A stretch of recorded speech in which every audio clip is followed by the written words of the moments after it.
Ken Davis, CEO and President of Mount Sinai Health Systems. Great to see you here in Aspen. Good to be here. It's certainly a fascinating time right now with the Supreme Court decision on the Affordable Care Act. We saw after that decision investors flock to anything in the healthcare industry. Is this decision going to benefit everyone equally? I think there was tremendous concern that if this decision had gone the other way, that a lot of hospital systems could have found themselves in some real trouble, particularly the systems that were in the South. A lot of those are the for-profit hospitals. And the reason was this.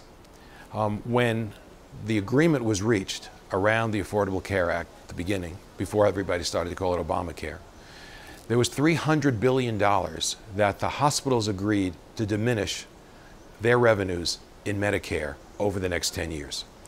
And the trade-off was there'd be more people who were insured. They would come with insurance, there'd be less uncompensated care, and that care, when it came, would be less catastrophic.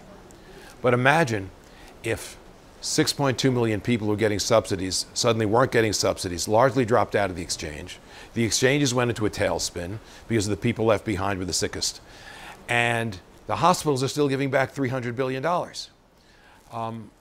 Now there are patients who aren't coming, we're getting less revenues.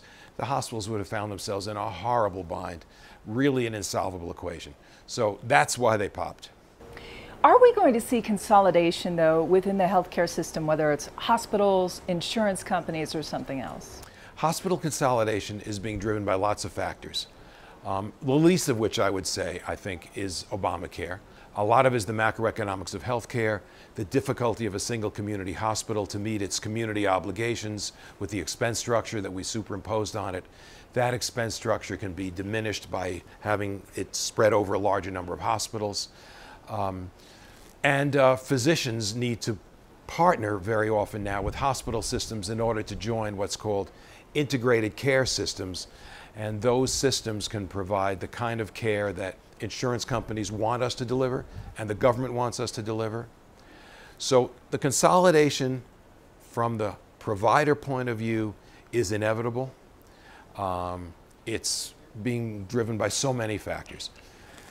On the insurance side, there's going to be some consolidation as well, and that's being driven perhaps more by how much of the insurance product is now from the federal or state governments. And to get a bigger piece of that, they need to think to consolidate. Everybody gets frustrated with healthcare costs. Will they only continue to go up? Well, you know, the baby boomer generation is going to increasingly be healthcare dependent, and they will use more and more resources. And we should remember that most of your Medicare bill, the largest percentage of what you use in Medicare, is in the last year of life. And death is an inevitability. So the costs are going to continue to rise based on the demographics. The cost also rises based on the advances in technology, the advances in pharmaceuticals, the advances in imaging. All those things raise cost. The question is, will we rise as fast as we did, or can we decrease the rate of rise, or what they call bend the cost curve? I think if we do the right things, we can bend the cost curve, but it takes sometimes some very difficult political decisions to really tackle the things that are driving the cost curve and do the things that are necessary to bend the cost curve. Give me one example of what you mean. End-of-life care. End-of-life care is enormously expensive. Yet when just a billing code was in the original Affordable Care Act, that was called a death panel. A billing code meant your doctor could talk to you for an hour about what your choices would be at the end of life. I've often suggested that when people sign up for Medicare, they ought to sign up with an advance directive that they can always modify that tells us what they want.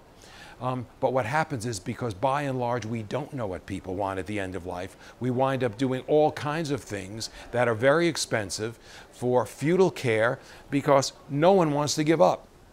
And everyone sometimes wants divine intervention. But that's very, very expensive. You mentioned, too, in some cases, Alzheimer's, for instance, can potentially bankrupt the government healthcare system in a couple of years. So why are we in this situation? Why are there not these drugs? And you certainly were a pioneer yourself in that front. So if we project over the next 25 years, the Alzheimer's epidemic will cost the Medicare system so much money that it essentially bankrupts the system.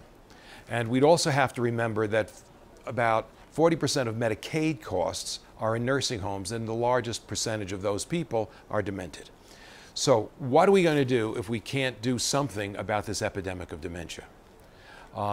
We really must incentivize the pharmaceutical industry in ways that we did with orphan drugs and the ways that we have now done with biologics to create pills that we can take that will slow the progression of Alzheimer's before we're ever symptomatic.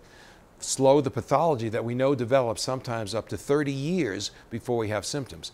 I think the science is there, but what we've got to do is, I think, incentivize the companies so that they feel this is an area that is worth the risk, because it's very expensive to do these Alzheimer's development trials. Dr. Ken Davis, thank you so much for your time. Thank you.